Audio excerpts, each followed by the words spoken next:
Good morning, everybody. It's your boy Payne. Welcome back to another Final Fantasy VII Evercrisis video. Alright guys, we're going to cover something that's important. I think a lot of people are asking a lot of questions about this event with Sephiroth. A lot of people are anxious, eager, excited, nervous. There's a lot of emotions going on right now. So I want to answer a lot of your questions that I've been getting in the comment section. I think this is very important because it's going to help you understand what's going on and how this whole event is being structured and why. Okay, so first off I want to talk about is the gold drops. Okay, so gold drops here for tickets. Real quick here, let me go to the Twitter. Sorry, I have to use the you guys can see here, dare to take on the ultra hard stage crash battle. In addition to the usual victory draw tickets, gold draw tickets will drop at a 30% rate. Collect the tickets and get Barrett exclusive weapons. So 30% drop rate, guys. So I'm gonna tell you guys this now. Currently, as is, this is not worth the stamina dump. Okay, Barrett's weapon is only going to be good for one reason and one reason only, and that's to give you a barrier. And you already have that with Torn Wings. Obviously, it's good for the attack R abilities, but this weapon, for the amount of stamina to use just to get it maxed out, is going to cost an arm and a leg. So this, I don't think, is going to be worth it. Okay, so that's topic number one, because a lot of people are asking about the gold tickets and why they're dropping so small amounts. That's the reason why that's happening. Okay, topic number two, real quick. You guys know how I talked about the Prism Rod and the Killer Hornet coming out for a specific reason for a boss? Well, this is it right here, right? If you guys look at the fight here that I did yesterday, this is the clear that I did for the healer POV. I want to talk about two things. Number one, this Earth Infusion stage is the only time he ever has a debuff on himself for any element, okay? I'm going to show you guys this. So this is, he's weak against arrow or wind, okay? So this is what the Prism Rod is actually out for, and this is what I was talking about, right? They brought out the Prism Rod specifically for a boss, and this is the part that it's out for. So look, you can see here, Earth resist up, but wind resist down. This is where people who actually went for Prism Rod with Aerith want to use her to DPS at this point, but you guys can see the amount of damage he does and damage that he puts through is quite a bit. So Prism Rod is built specifically for this phase. So there is your purpose of the release on that weapon and what boss it's used for. Killer Hornet, on the other hand, is actually also released for a reason. Let me just find it. Oh, this is an ad. Let's go through this ad here. Okay, sorry guys, ad on my own video. Right here. Okay, so this phase right there, see that diamond?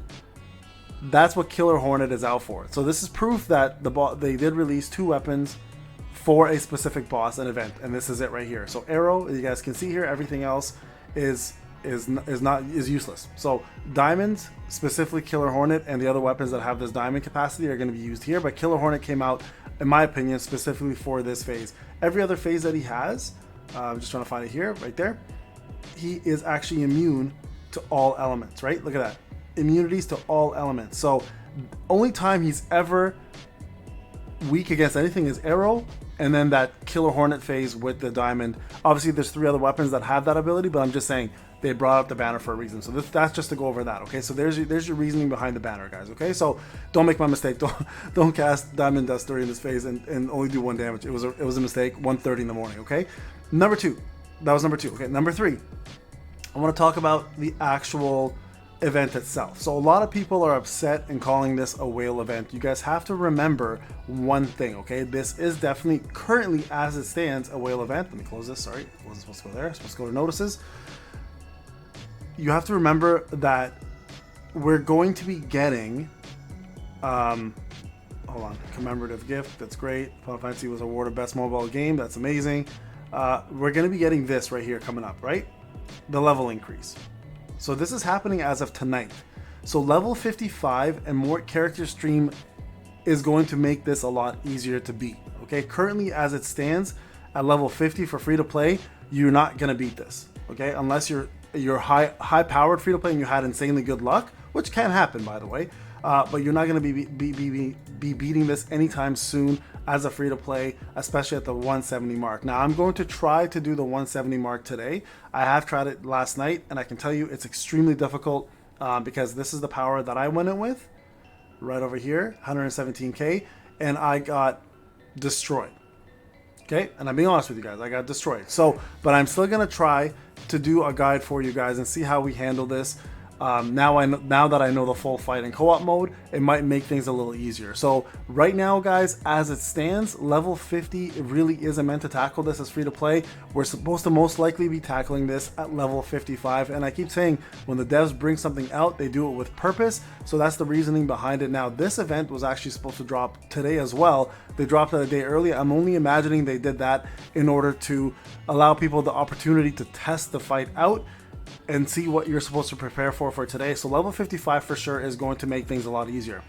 The co-op version of this, for all the free-to-plays that want to do this, watch my video on the healer POV. Your best bet is going to a private match, get some whale friends, have 2 whale DPSs, and you be the free-to-play healer, and you guys can absolutely get through this. Just understanding the fight as a healer is most important. Understanding the phases, when to heal, when not to heal, etc. Those are all very important things. So check out the video that I put out last night from clearing it as a co-op. You guys can fully understand the entire phases as a healer, and you should be able to carry people through with Aerith or Matt. I don't think Tifa is going to have enough healing in order to get it done, so you're probably going to have to use those 2 units. So that's the thing, guys.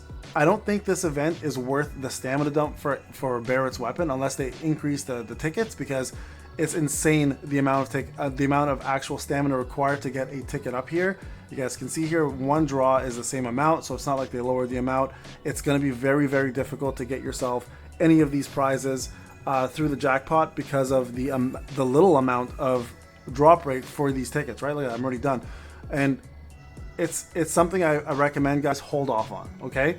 As a free-to-play especially, you should be focusing on your summons instead. I would be focusing, or wait and get yourself level up to 55. That's probably where your stamina should go towards first before attempting to get these gold tickets, because I think, in my opinion, this is way too hard, and it's 30% is just way too low. So crash battles, I know people that have finished it solo-wise, they're all either dolphins or whales. Don't worry about it as free-to-play. This is currently not in your ballpark.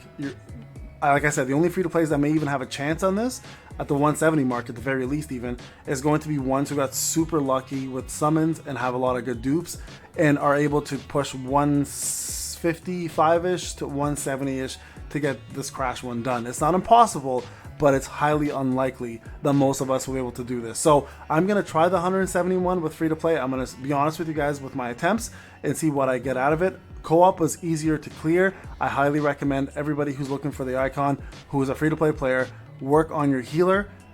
Go watch the video. There's no limit to when you can go in as a free-to-play. If you're in a private room, if you do randoms, there's a minimum power requirement. But if you do private with 2 whales who are your friends or 2 dolphins who can carry you, as long as you guys can keep them up, you guys should be able to get it done at a lower power rate. I think easily as a healer, 35k is enough to get this done, as long as you know the phases and you understand the mechanics of the entire fight. So those are some of the questions I wanted to answer, guys. Some people were asking, one thing real quick, and I forgot to do this. I put the note in the last description of the last video. In co-op mode, my mistake for not mentioning this is when you do the stance differences, you want to make sure that you stance the same as everybody else, because that actually increases the percentages of your defense, your healing, when you're all in defense stance, when everyone's on the same page. So try to communicate with one another through Discord if you can, and if you guys are all in attack stance, it does more as well too. So if everyone's on the same stance in co-op mode, it actually increases the defense, the healing, and the attack power. So keep that in mind when you're doing this. So very important, guys, to get on comms together and actually work as a team to get this done. So for those who are saying this is a whale territory thing, remember, the devs have a purpose. Level 55 is coming out today. It will make a massive difference, because you have to remember how much you get stats wise from the stat stream, right? At 55, you're opening up a whole new set of stat stream stuff, right? So let's go back, we'll go over here. Look at this, like you're gonna unlock more HP here. Look how much HP you're gonna get right there.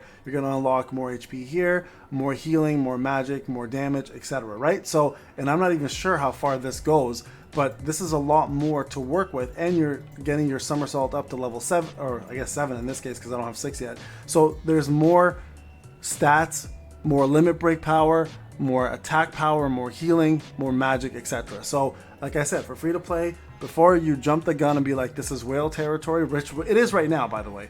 But when level 55 comes out and you can farm your way to 55, you may have a much better chance at least getting yourself one of the icons, if not both. I'm hoping. Okay, that's just my speculation on this. Because again, the devs have always had a purpose when they release something. There's always a reasoning behind it, and the timing is usually accurate. In this one, unfortunately, they released the event one day late. But fortunately, at the same time, we had a chance to test it. Now we understand the full fight. So people who are coming in to try it out will at least be able to see the magnitude of Sephiroth's abilities and how much damage they do, and they can better prep themselves through each of the phases. Alright guys, I hope this answers some of your questions. This is Payne. If you have any comments, please let me know in the comment section. If I missed anything, let me know in the comment section. Again, don't fret. We have a couple days. We have a whole, I think, week to do this. So hopefully people can aim for level 55, get some of these stat streams up, and then go back in there and beat this and get themselves the icons. Alright guys, I'll see you guys in the next one.